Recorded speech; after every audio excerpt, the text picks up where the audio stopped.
sunu borom ak xereñam ni jamono doxe te conflit bi am diggante l'islam ak Occident conflit culture la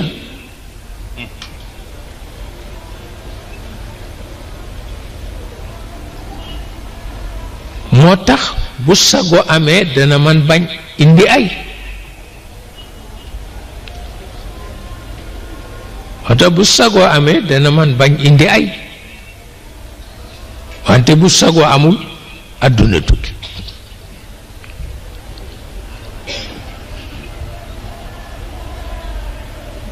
te prince héritier bu Angleterre wax na ko nee na ñun li nu war mooy delloo mbàttu bi ci ndaal yi parce que itam nag bari na lu nu am ci xam-xam te ci dënnu yonent bi la jóge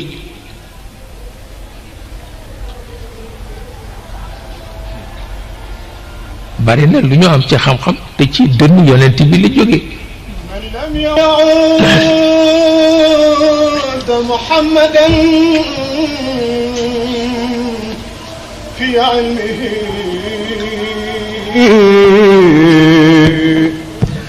فالعلم فيه خسارة وملام متعبن رجمالك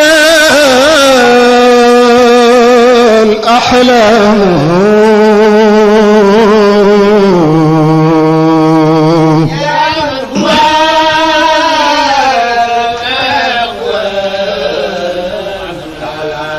من لم يعد محمدا في علمه فالعلم فيه خسارة وملام من لم يعد محمدا في علمه فالعلم فيه خسارة وملام إن الحياة بكلها هي لحظة يمتاب الإقدام والإحجام وأمام آيات الطبيعة قد غدا تتخبط الكتاب والروام ما فيهم للناس إلا حائر ومحير تطغى به الأفهام لولا النبوة منك والوحي الذي سلكت بنهج سبيل الأقوام فأتى بي موسى بألواح صمت فغدا بإسرائيل في لزام وروى بي عيسى المسيح وحوله زمر بأوساط الرجال كرام وهدى بي أهل البساط محمد لتزول عن غاياته الأوهام فاسأل أجبك بأن نور المصطفى طهر به الأرواح والأزام الحادثات وما بها من حكمة وتنوب الأعوام والأعوام وتصرفات من إله قادر إذ لا يفي بالحادثات كلام فاجعل من الأشياء حدك قبرة بتفكر يدنو به الإلهام ما منتهى سقراط والملأ الأولى تبعوه إلا غربة فحمام وكذاك أفلتون في آرائهم النقد حرره ولا الإبرام من لم يعود محمدا في علمه فالعلم فيه خسارة وملام أكرم بأحمد في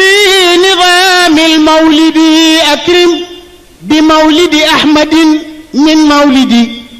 قل لسؤول فبدعة مرضية أعظم بها من بدعة لم تجحد كثرت أساطير الضلالة في الورى والدين معهود بما لم يحمد والحق عارية بأيدي ظالم والخير شر وديعة للمعتدي والعلم أضحى للهوى كمساند والعدل عدل تحت أمر الحسد والماء صرف في العناد وإنما حظ الأمير الفرد حظ المفسد لكن مولد أحمد من شأنه رد المخاوف كلها عن مولدي. كل شيء في العوالم كلها إلا كما خطت به الأقلام تاهت بنور جمالك الأحلام يا من هو الخلاق والعلام وأبى سواك الحق من ذي حقهم وأتت تؤيد ملكك الأيام فلا أنت رب واحد بصفاتي وفعالي بشهادة تعدام فلا أنت خير مكون ومقدر ومهيمن تجري له الأحكام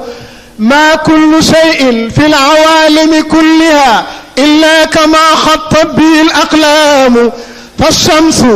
والقمر المنير وغيره والأرض والمريق والأجرام تأتي لعين مراقب من نظرة فكما اقتداء رعاية ونظام لكن مولد أحمد لكن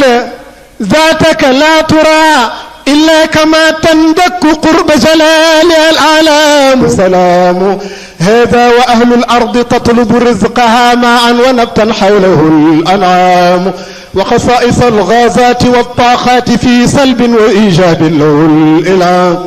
ما الناس ما الأكوان ما الملأ الذي في الجو ما الأفلاك والأرقام إلا غبار طار من قطر السماء ومن السماء من الأمور إذا